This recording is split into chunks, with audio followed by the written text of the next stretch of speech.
My name is Emma, and I've always believed family comes first. I grew up in a modest home in Springfield with my parents and my older sister Julia. Julia was always the star of the family, prettier, more popular, and somehow always getting what she wanted. Don't get me wrong, I love my sister, but sometimes living in her shadow was hard. I work for Market Tech Solutions as a marketing analyst.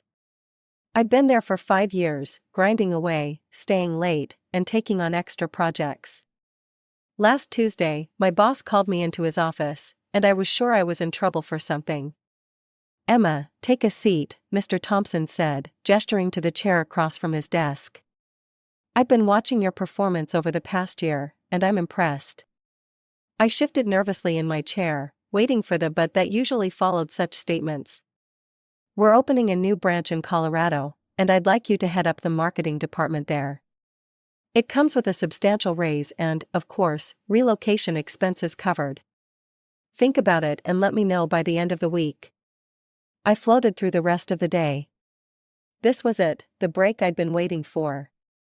A chance to prove myself, to step out of Julia's shadow, to make my own path. I couldn't wait to tell my family. That evening, I practically skipped into my parents' house for our weekly family dinner. Julia wasn't there yet. She was now married to David, a successful accountant, and they lived across town. "You look happy," Mom said as she stirred the spaghetti sauce. "I am. I got some amazing news today. Wait till everyone's here." When Julia and David arrived, we all sat down to eat. Dad poured the wine, and I couldn't hold it in anymore. "I got promoted," I blurted out. "They want me to head up marketing at the new Colorado branch." "Colorado?" Mom's face fell, "but that's so far away." "I know, but it's such an amazing opportunity. The salary is almost double what I'm making now." Mom put down her fork. "Emma, this isn't a good time for you to leave." "What do you mean?" Mom glanced at Julia, who suddenly looked down at her plate. "Julia has been struggling since the baby was born. The doctor diagnosed her with postpartum depression." I looked at my sister in shock. Julia had given birth to my nephew Ethan just 2 months ago. She seemed tired, sure, but I hadn't realized things were that serious. "I'm sorry, Julia, I had no idea," I said. Julia dabbed at her eyes with a napkin. "I didn't want to worry anyone, but it's been really hard." Mom reached over and squeezed Julia's hand. "She needs family support right now. David works such long hours, and they can't afford a full-time nanny."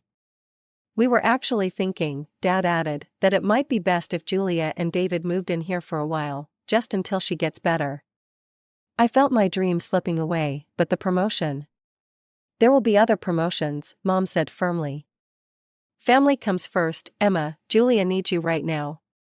I looked around the table, at my mother's determined face, my father's apologetic one, and Julia's downcast eyes.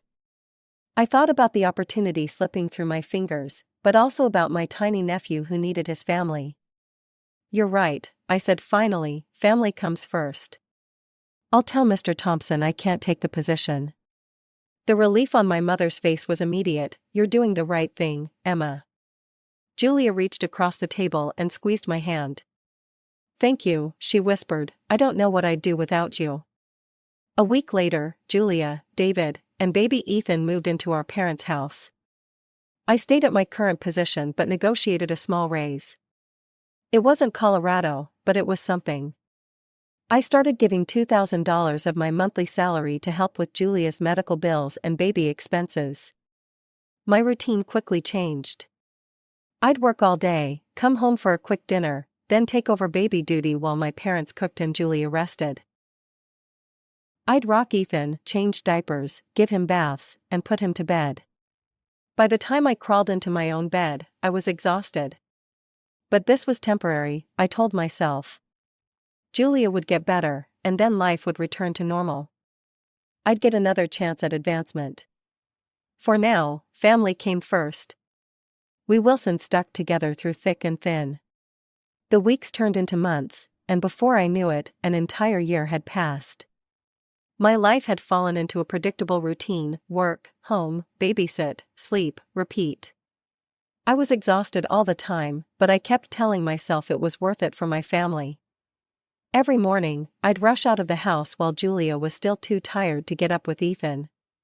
Every evening, I'd return to find her lying on the couch, claiming she'd had a terrible day. My parents hovered around her like she might break at any moment. "How are you feeling today, sweetie?" Mom would ask Julia while I warmed up Ethan's bottle. "Still so foggy," Julia would sigh dramatically, "the medication just makes me feel like a zombie." I'd take Ethan from Mom's arms. "I've got him. You two should eat dinner before it gets cold." Ethan was a year old now and becoming more of a handful every day. I'd grown to love my little nephew fiercely, even as I resented how I'd become his primary caregiver while his mother recovered. To be honest, I started noticing things that didn't quite add up. Like the time I came home early from work to find Julia's purse full of shopping bags from the mall. Or how she always seemed to have new clothes and perfect hair and nails despite claiming she couldn't manage to shower some days. "Didn't you say Julia couldn't leave the house yesterday because of her anxiety?" I asked Mom one evening after finding a receipt for lunch at an expensive restaurant in the kitchen trash. Mom waved her hand dismissively. "The doctor says getting out occasionally is good for her. It's all part of the treatment plan." I nodded, but something didn't feel right. I'd seen Julia with her friends through the coffee shop window near my office once. She'd been laughing, animated, nothing like the dejected woman who could barely make it off the couch when I was around. Then there was the day everything changed. I woke up with a splitting headache that even extra-strength pain relievers couldn't touch. By noon, I could barely see straight, so my boss told me to go home and rest. I hadn't called ahead to tell anyone I was coming home early. When I pulled into the driveway, I noticed Julia's favorite shoes weren't by the door where she always kicked them off. Odd, since she'd told me she hadn't felt well enough to get dressed in days. I quietly let myself in, planning to go straight to my room and lie down. That's when I heard it, Julia's unmistakable laugh ringing out from the kitchen. Not a polite chuckle or a weak smile, but her full-bodied, head-thrown-back laugh that I hadn't heard in months. And then, I heard her say between laughs, "Melissa ordered another round of mimosas," and we completely lost track of time. The waiter had to remind us they were closing for the afternoon. I stood frozen in the hallway, my headache momentarily forgotten. This didn't sound like someone suffering from debilitating depression. I pushed open the kitchen door. Julia was sitting at the table with Mom, both of them smiling over coffee and the leftover cake from Dad's birthday. The moment Julia saw me, her face transformed. The smile vanished, her shoulders slumped, and she reached for a tissue. "Emma," she said in that fragile voice I'd grown used to, "I didn't expect you home so early." "I have a migraine," I said, watching her closely. I couldn't concentrate at work. Mom immediately jumped up. "Oh, you poor thing. Let me get you some tea and an ice pack." "No need," I said, still looking at Julia. "What were you two laughing about?" It sounded funny. Julia and Mom exchanged a quick glance. "Oh, just a silly commercial on TV," Mom said. "I thought I heard you talking about mimosas and a waiter." Julia dabbed at her eyes with the tissue. "Just a story from before, you know, before Ethan. Sometimes Mom makes me talk about happier times. Dr. Harrison says it helps." That night, after putting Ethan to bed, I confronted Mom in the kitchen while Dad watched TV and Julia took one of her long therapeutic baths. "Mom, is Julia really still suffering from postpartum depression? It's been a year, and sometimes she seems fine." Mom tensed as she dried a plate. "Of course she is, why would you ask that? I heard her laughing today, talking about going out with friends." "That doesn't sound like someone with severe depression." "Emma," Mom said firmly, "mood swings are part of her condition. Some days are better than others. Don't make judgments about things you don't understand." "I'm not judging, I just want to make sure we're actually helping her, not enabling." "Enabling?" Mom's voice rose. "Your sister is sick. She's getting treatment. It's not your place to question her illness." I backed down, but that night, I couldn't sleep. I grabbed my laptop and started researching postpartum depression. I read article after article about symptoms, treatments, and timelines. Yes, mood swings were mentioned, but what I was seeing with Julia didn't match the overall picture. Women with PPD typically struggled to care for their babies, yet Julia had no trouble handing Ethan off to me and disappearing. They often neglected self-care, but Julia never missed her hair appointments or shopping trips. Most articles said recovery usually began within a few months with proper treatment. It had been a year, and Julia seemingly hadn't improved at all, at least not when I was around. The next morning, I tried talking to Mom again. I showed her some of the articles I'd found. "I'm just concerned," I said carefully, "these symptoms don't really match what we're seeing with Julia." Mom snatched my phone. "What is wrong with you?" "I spoke with Dr. Harrison yesterday, and he said Julia's case is particularly difficult. Her recovery isn't going to follow some internet checklist." I backed off, but I didn't stop watching. For the next few weeks, I paid closer attention to Julia's behavior patterns. I noticed how she'd perk up when she thought no one was looking, how she'd immediately text on her phone but hide it when I entered the room, how her bad days conveniently coincided with family responsibilities she wanted to avoid. Something wasn't right, and I was determined to find out what it was. Around this time, I got some good news at work. Mr. Thompson called me into his office again. "Emma, I know you weren't able to take the Colorado position last year, but I want you to know your dedication hasn't gone unnoticed. We're promoting you to senior marketing analyst. It comes with a 15% salary increase." I almost cried with relief. After everything that had happened, finally something good. "Thank you so much, Mr. Thompson, this means a lot to me." That evening, I decided not to tell my family about it. Something told me they'd find a way to claim most of that extra money for Julia's treatment or some other emergency. So I kept quiet and continued giving them the same $2,000 per month I'd been contributing all along. The rest went straight into my savings account. By this point, I was completely burned out. Working full-time and then coming home to be Ethan's primary caregiver was taking its toll. I hadn't had a vacation in over a year, hadn't even had a weekend to myself. I needed a break before I completely lost it. "I'm thinking of taking some vacation time," I announced at dinner one night. "Just a week." I was looking at packages to Hawaii. "Hawaii?" Mom looked up from feeding Ethan. "That sounds expensive." "I've been saving, and there's a good deal right now. I need some time away." "I think that's a great idea," Dad said, surprising me with his support. "Everyone needs a break sometimes." Julia nodded. "You should definitely go, Emma. You've been so helpful with Ethan, you deserve it."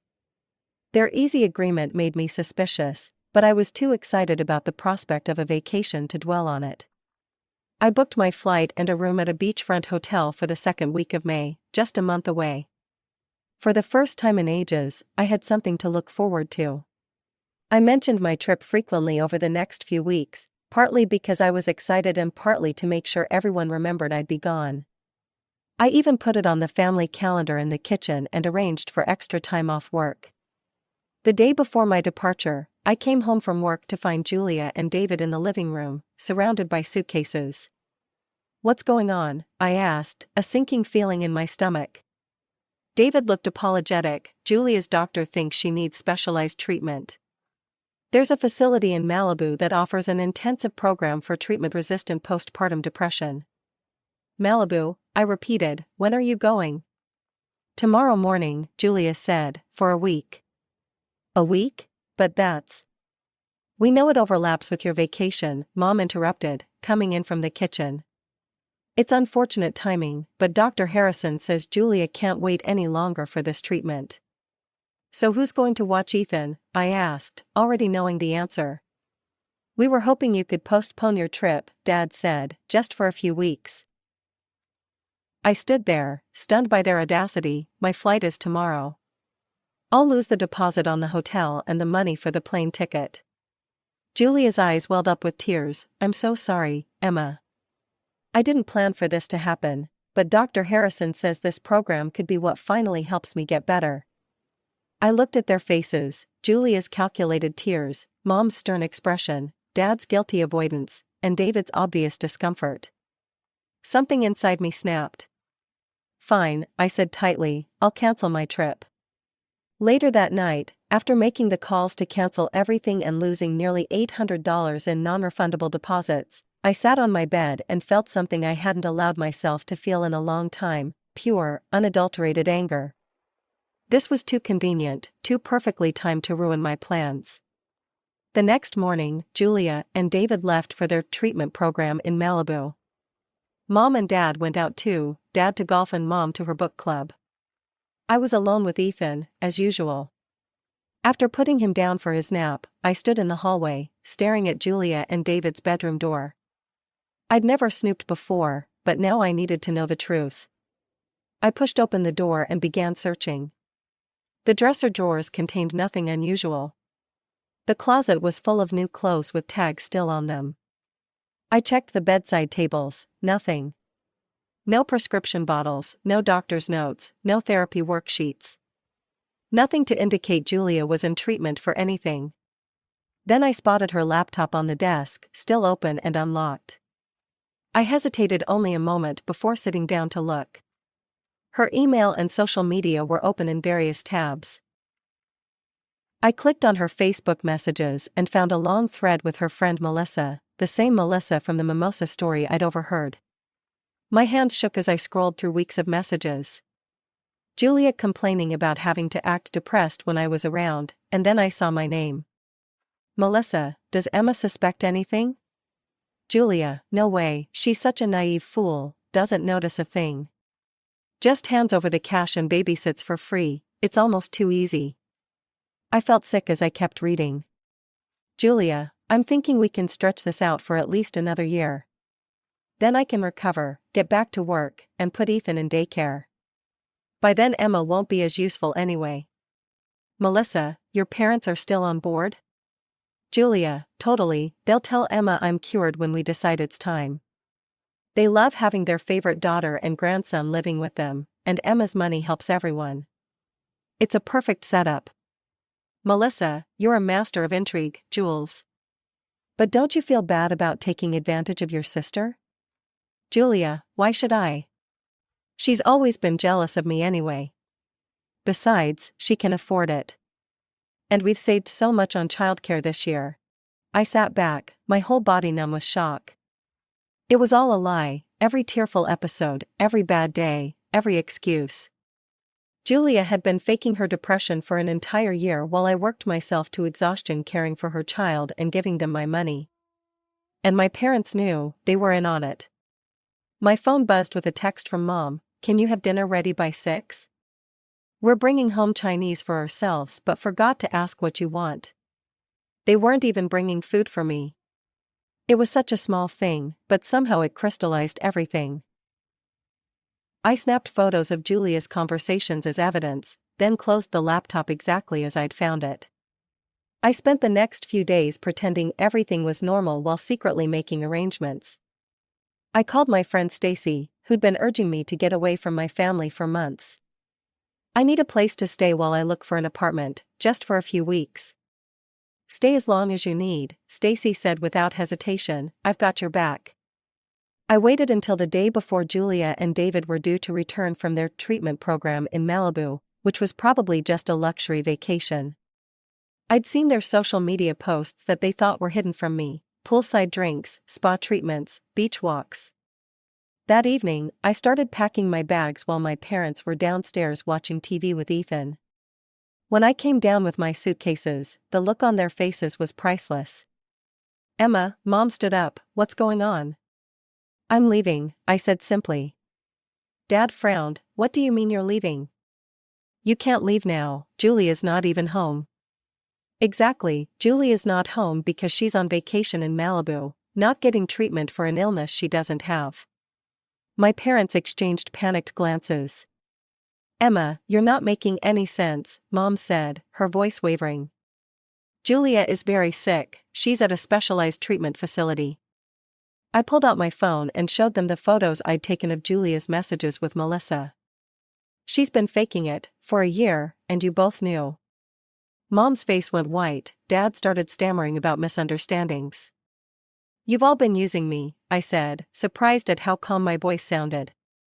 You took my money, you took my time, you made me give up a promotion and cancel my vacation. You used me as a free babysitter and an ATM. Emma, this is all a misunderstanding. Dad tried, we were just trying to help Julia. No, you were helping Julia at my expense. You've always favored her, but this goes beyond favoritism, this is fraud. Mom switched tactics, her voice hardening. You're being ridiculous, we're one family, we help each other. Help each other, I laughed bitterly, when have any of you helped me? I've calculated exactly how much you've taken from me. $24,000 from my salary over the past year, plus approximately $12,000 in childcare services if I'd been paid as a babysitter. You owe me $36,000. Dad stood up, his face reddening. Now you're being absurd. We don't owe you anything, that's what family does. No, Dad, family doesn't lie and manipulate each other. Family doesn't fake mental illness to avoid responsibility. If you don't pay me back, I'll take you to court. You wouldn't dare, Mom hissed. I have Julia's messages admitting the fraud. I have bank statements showing all my transfers. I even have the receipt from the treatment center in Malibu, which is actually a luxury resort and spa. I'm sure David's employer would be very interested to know he participated in this scheme. Dad's face paled. You'd destroy your sister's marriage? Break up this family? You already broke this family when you decided to exploit me, I replied. I'm giving you 1 week to transfer the money to my account. If you don't, I'll file charges and make sure everyone knows what you did, relatives, friends, your church congregation, everyone. This is outrageous, Mom sputtered, after everything we've done for you. What exactly have you done for me lately, Mom? Besides take my money and time? I've been working full-time and coming home to be a parent to a child that isn't even mine, while his actual mother goes shopping and meets friends for drinks. I picked up my bags and headed for the door. You can't just leave, Mom called after me. What about Ethan? I turned back, my hand on the doorknob. Ethan has 2 parents and 2 grandparents. Maybe it's time they started acting like it. I walked out and didn't look back, even as I heard my mother calling my name. Stacy was waiting in her car at the curb. When I got in, she squeezed my hand. You okay? No, I said honestly, but I will be. 3 days later, I signed a lease on a 1-bedroom apartment near my office. It was small but perfect. Mine. No one to take advantage of me, no one to make me feel guilty for putting myself first. When Julia and David returned from Malibu, they blew up my phone with calls and texts. At first, they were angry, then apologetic, then pleading. Julia, please talk to us, we didn't mean for things to go this far. David, Emma, we're truly sorry, let's meet and work this out. I didn't respond to any of them. 1 week after I left, exactly as I'd warned, I received a bank transfer notification. $36,000 from Julia and David's joint account, no message attached. Julia, we sent the money, can we talk now? I finally replied, I got what I needed from you, don't contact me again. Then I blocked their numbers, emails, and social media accounts. I did the same for my parents when they tried to reach out. It's been 6 months now since I walked away from my family. Sometimes I miss them, or rather, I miss who I thought they were. I miss the idea of being part of a family that truly cared about each other. But I don't miss being used and taken for granted. I'm still at Market Tech, but there are rumors about a new branch opening in Austin next year. I've already told Mr. Thompson I'm interested. The farther from this city and the memories it holds, the better. Sometimes I lie awake at night and wonder if I'll ever be able to forgive them. Not for their sake, but for mine. The anger and betrayal still burn inside me, making it hard to trust anyone new. But I'm working on it, I'm saving for a down payment on my own home. In 2 years, I should have enough. Stacy thinks I should try therapy, and maybe she's right. Not everyone is like my family. Not everyone will use me if I let them in. The other day, I ran into Julia at the grocery store. I was in the produce section when I heard Ethan's voice calling Emma, Emma. I turned to see him reaching for me from a shopping cart. He's almost 2 now and talking more. Julia stood frozen beside him, looking like she'd seen a ghost. For a moment, I felt a pang of longing. I missed that little boy. But then I remembered everything his mother had done, everything my parents had enabled. I put down the apple one was holding, turned, and walked away. Julia didn't follow me. Maybe someday I'll create a new family, one built on honesty and mutual support rather than exploitation. But for now, I'm focusing on healing, on building the life I deserve, on remembering that I matter too. And when that transfer to Austin comes through, I'll be ready for a fresh start. A new city, new people, new possibilities. A chance to define myself not as Julia's sister or Ethan's aunt or the family doormat, but simply as Emma, a woman who finally learned to put herself first.